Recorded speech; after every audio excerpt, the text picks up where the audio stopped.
चर्चा सुरू आहे की प्रशासकीय काम आणि गुणवत्तापूर्ण शाळा भेट या संदर्भामध्ये आमचे सहकारी आदरणीय वायकड साहेबांनी त्यांची भूमिका सांगितलेली आहे. कामाचा व्याप असताना सुद्धा गुणवत्तापूर्ण शाळा भेट कशी करता येईल या संदर्भामध्ये आता या ठिकाणी जवळपास मी पूर्ण जिल्हा पण म्हटलं तरी चालेल आणि काही तालुके मी अगदी सक्रियपणे काम केलेले. मुक्ताईनगर असेल, भुसावळ असेल, रावेर असेल, जळगाव तालुका, आता पाचोरा तालुका माझ्याकडे आहे. तर आपण जे म्हटलं की आधुनिक तंत्रज्ञानाचा वापर आपण प्रशासनामध्ये जर केला तर आपल्याला वेळ काढता येतो. त्यानंतर 5 दिवसाचा आठवडा असतो, त्याच्यामध्ये सोमवार मंगळवार कार्यालयीन कामकाज बघितल्यानंतर काही कामं गुरुवार शुक्रवार टाकून बुधवार किंवा गुरुवारी मधला एक दिवस मी पूर्णपणे शाळा भेटीसाठी काढतो. आणि भेटसुद्धा अचानक असते. काही ज्या शासनाच्या मोहिमा सुरू असतात त्याचा आढावा घेणे हा एक भाग असतो.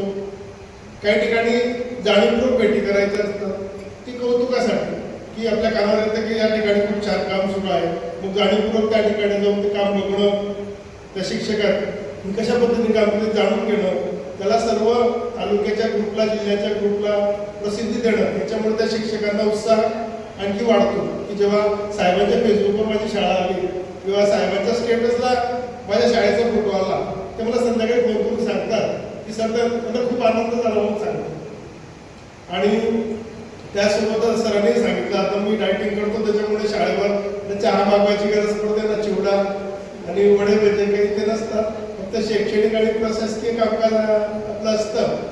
आणि काही शाळांना भेटी देण्यासाठी जाण्यापूर्वी प्रशासकीय दृष्टिकोनातून आणि शैक्षणिक दृष्टिकोनातून मी अभ्यास सुद्धा करतो. म्हणजे जसं डॉक्टर पेशंटला तपासतो आणि मग कोणतं इंजेक्शन द्यायचं ठरवतो, मग आम्हाला दोन्ही प्रकारच्या भेटी कराव्या लागतात की कुठे कौतुकाची थाप द्यायची आहे त्या शाळांची आम्ही माहिती घेऊन त्या पद्धतीने, आणि कुठे अडचण आहे, खरंच काम खोळंबलेलं आहे, काही जाणीवपूर्वक काम थांबलेलं आहे, मग त्या ठिकाणी थोडंसं वेगळ्या पद्धतीने सुद्धा आढावा घेऊन त्यांना कसं कामाला प्रवृत्त करता येईल हे खरं म्हणजे प्रशासकीय आमची जबाबदारी असते. कारण जे काम करणारे शिक्षक इथं बसले तर ते करणारच आहे. पण जिथं आपली टक्केवारी थांबलेली, तालुक्याची थांबलेली आहे, तालुक्याच्या टक्केवारीमुळे जिल्ह्याची थांबलेली आहे, त्यांना सुद्धा त्यांच्याकडून काम करून घेणं ही आमची जबाबदारी असल्यामुळे गुणवत्तापूर्ण शाळा भेट देत असताना ज्या वेळेला आम्ही गुणवत्तेचं कौतुक करतो त्याच वेळेला ज्या ठिकाणी कामाची कमतरता असेल किंवा जाणीवपूर्वक दुर्लक्ष असेल त्या ठिकाणी सुद्धा आम्ही प्रशासकीय पद्धतीने ते काम कसं होईल यासाठी मार्गदर्शन करतो. आणि शाळा भेटीसाठी क्षेत्रीय यंत्रणा जी माझी असते, विशेष शिक्षक, विषय तज्ज्ञ, केंद्रप्रमुख यांचा वापर मी फार मोठ्या प्रमाणात करतो. म्हणजे आठवड्यातून 2 भेटी कंपल्सरी त्यांना मी उद्देशासहित देतो की शाळेमध्ये जायचंय आणि हे बघायचंय आणि त्याचं मला रिपोर्टिंग द्यायचं आहे.